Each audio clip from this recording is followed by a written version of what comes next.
YCP నేతలపై Chodavaram MLA KSNS రాజు ఆగ్రహం వ్యక్తం చేశారు. కల్తీ నెయ్యి వ్యవహారంపై సిట్ రిపోర్టుకు వక్రభాష్యాలు చెబుతున్నారని ఆగ్రహం వ్యక్తం చేశారు. ప్రసాదం తయారీకి వినియోగించిన నెయ్యి కల్తీ జరిగిందని తేలిన తర్వాత కూడా పాప పరిహారం అంటూ రాజకీయాలు చేయడం ఏంటన్నారు. కూటమి పాలనలో చోడవరంతో పాటు ఏపీ అంతటా శరవేగంగా అభివృద్ధి పనులు జరుగుతున్నాయన్నారు.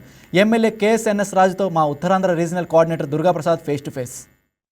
రాష్ట్ర వ్యాప్తంగా వైసీపీ అయితే తిరుపతి లడ్డు అంశమే ర్యాలీలో నిరసన చేస్తూ ఉన్నాయి. దీనిపై నివేదిక సిట్ ఏ విధంగా వచ్చింది, ఆ వైసీపీ శ్రేణులు ఏ విధంగా డైవర్ట్ చేస్తున్నారు, దీంతో మనతో మాట్లాడేందుకు రాజుగారు అసలు ఆయన మాట అయితే తెలుసుకునేదని చెప్తున్నాం. సార్, ఎమ్మెల్యేగా చెప్పండి, ఏదైతే వైసీపీ శ్రేణులు రాష్ట్ర వ్యాప్తంగా అనేక చోట్ల నిరసన ర్యాలీ చేస్తున్నారు, మరోవైపు సంబరాలు చేస్తున్నారు, అందుకే తిరుపతి లడ్డు అంశం మీద మీరు దీని మీద అసలు ఏం జరిగింది, సిట్ ఏ విధంగా నివేదిక ఇచ్చింది, దీన్ని ఏ విధంగా వాళ్ళు డైవర్ట్ చేసి మీరు ఏం చెప్తారు?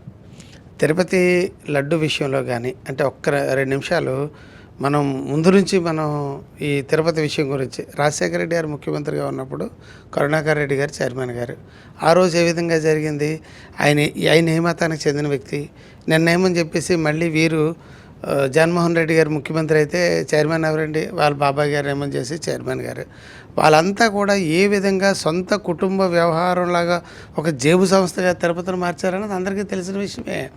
వాళ్ళ నెయ్యి కొనుగోలు కానీ వారి టికెట్ల అమ్మకం కానీ మొత్తం అన్ని వ్యవహారాల్లో కూడా ఆ పవిత్రతను భంగం కలిగించే విధంగా ఏం చేశారన్నది ధర్మారెడ్డి గారు ఈవోగా ఉన్నప్పుడు కానీ విషయాలన్నీ కూడా తెలిసిన విషయాలే.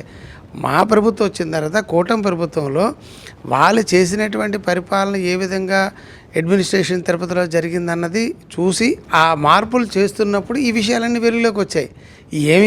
ఏమని చెప్పేసి వారు అధికారంలో ఉన్నప్పుడు లేదంటే వారి బాబాయ్ గారు చైర్మన్గా ఉన్నప్పుడు మీ ఆరోపణ చేయలేదండి. మా ప్రభుత్వం వచ్చిన తర్వాత జరుగుతున్న విషయాలు ఏంటి అన్నది ఆరా తీస్తే దాని ఏదైతే వెలుగులోకి వచ్చాయో ఆ విషయాలు తెలియజేశాం. కాబట్టి నివేదికల్లో ఏ విధంగా ఉన్నది, ఫోరెన్సిక్ ల్యాబ్లు ఉన్నాయి, అవన్నీ కూడా వస్తాయండి. వచ్చిన తర్వాత ఇవాళ ప్రాథమికంగా ఏదో ఒక రిపోర్ట్ వచ్చినంత మాత్రం దాన్ని ఏదో తప్పుతో పట్టించేసి ప్రజల్ని మేమేదో వాళ్ళ మీద లేనిపోయిన ఆరోపణలు చేసామన్నట్టుగా వాళ్ళు ఏమని చెప్పేసి దాన్ని చిత్రీకరించి వాళ్ళు ఏ తప్పు చేయలేనట్టు తిరుపతిలో అడ్మినిస్ట్రేషను వాళ్ళ హయాంలో ఎలాగ ఉంటుంది, మా హయాంలో ఎలా ఉన్నది అన్నది సంస్థల నివేదికలు అక్కర్లేదండి. ప్రజల నివేదిక ఇచ్చారు. ప్రజలు ఏ విధంగా ఇవాళ కూడా ఎవరినైనా అడగండి, తిరుపతిలో ఆ రోజు ఎలాగ ఉన్నది, ఈ రోజు ఎలాగ ఉన్నది అన్నది వారేమని చెప్పేసి అన్ని విషయాల్లో కూడా నిర్లక్ష్య ధోరణితోని ఏం జరిగితే జరుగుతుంది అన్నటువంటి ధోరణితో వారి పరిపాలన సాగిందన్నది అందరికీ తెలిసిన విషయమే. ఇవాళ ఏంటంటే ఏదో ఒక విధంగా వాళ్ళు చేసిన తప్పుల నుంచి బయటపడడం కోసం ఏదో ఒక చిన్న నివేదిక వస్తే ఆ నివేదిక మాకు అనుకూలంగా వచ్చింది, మేము చేసిన ఆరోపణ పక్కన పడదు, వాళ్ళు మీరేం చేశారు అన్న విషయం మీద మీరు చెప్పాలి కదా.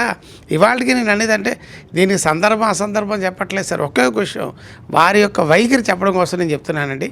జగన్మోహన్ రెడ్డి గారు అక్రమాస్తులు కలిగి ఉన్నాయని చెప్పేసి అందరూ ఆరోపించి కేసులు పెట్టారు. కోర్టులు కేసులు విచారణ పక్కన పెడదామండి. ఒక వ్యక్తిగా ఒక సమస్య పెట్టమనండి.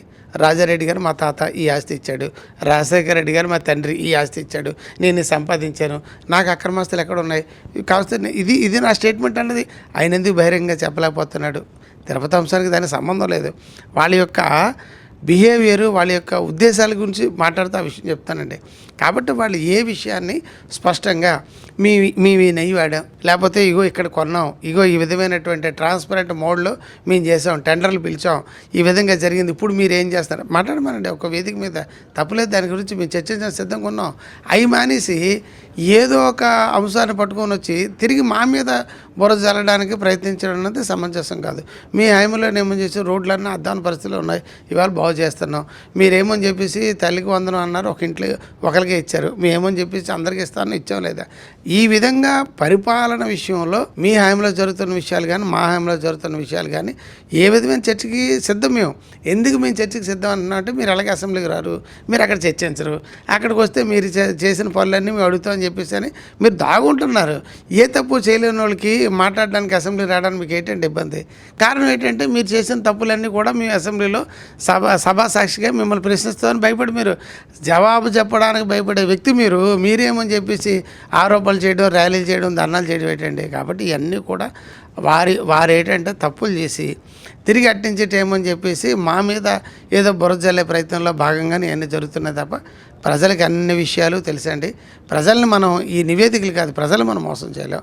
ప్రజలకి మనం ఏదో చెప్పేస్తే ప్రజలు నమ్ముతారని మీరు అనుకుంటే అది పొరపాటు అని చెప్పేసి తెలియజేసుకుంటూ, ఇకనైనా వైఎస్ఆర్ కాంగ్రెస్ పార్టీ వాళ్ళు చేయవలసింది ఒకటి, మేము చేసిన తప్పులు ఇవి అని చెప్పేసి లెంపలేసుకొని చెప్తే ప్రజలు ఏమైనా ఎక్స్క్యూజ్ చేస్తారు ఏదో టైంలో, కానీ వాళ్ళేదో బుకాయద్దు అనుకుంటే మాత్రం ప్రజలు మాత్రం మీరు మభ్యపెట్టలేరు. ఏదైతే మొత్తానికి వైసీపీ చేస్తున్న అసత్య ప్రచారాలకు సంబంధించి కానీ వారు ఏ విధంగా సంబరాలు చేస్తున్నారు, అసలు దేనికి సంబంధించి సంబరాలు చేస్తున్నారు, సిట్ ఏ విధంగా నివేదిక ఇచ్చింది, దాన్ని ఏ విధంగా అసత్యాల ప్రచారం చేస్తున్నారో మనం చూడొచ్చు. మరోవైపు చోడవరం నియోజకవర్గం సంబంధించి కూడా రహదారుల ప్రధాన సమస్య ఏదైతే ఉందో దానికి సంబంధించి పూర్తి స్థాయిలో అభివృద్ధికి శ్రీకారం చుట్టం. రానున్న కాలంలో పూర్తి స్థాయిలో చోడవరం నియోజకవర్గం పూర్తి స్థాయిలో మంచి అభివృద్ధిగా రహదారులకు సంబంధించి కానీ మంచినీటికి సంబంధించి అన్ని విషయాలు కూడా ముందుకు సాగుతుంది. ఖచ్చితంగా ఏదైతే ప్రజలకు ఇచ్చిన హామీని ఖచ్చితంగా నెరవేర్చి తీసుకు అడుగులు వేసే మనతో పాటు చోడవరం ఎమ్మెల్యే రాజుగారు చెప్పడం జరిగింది.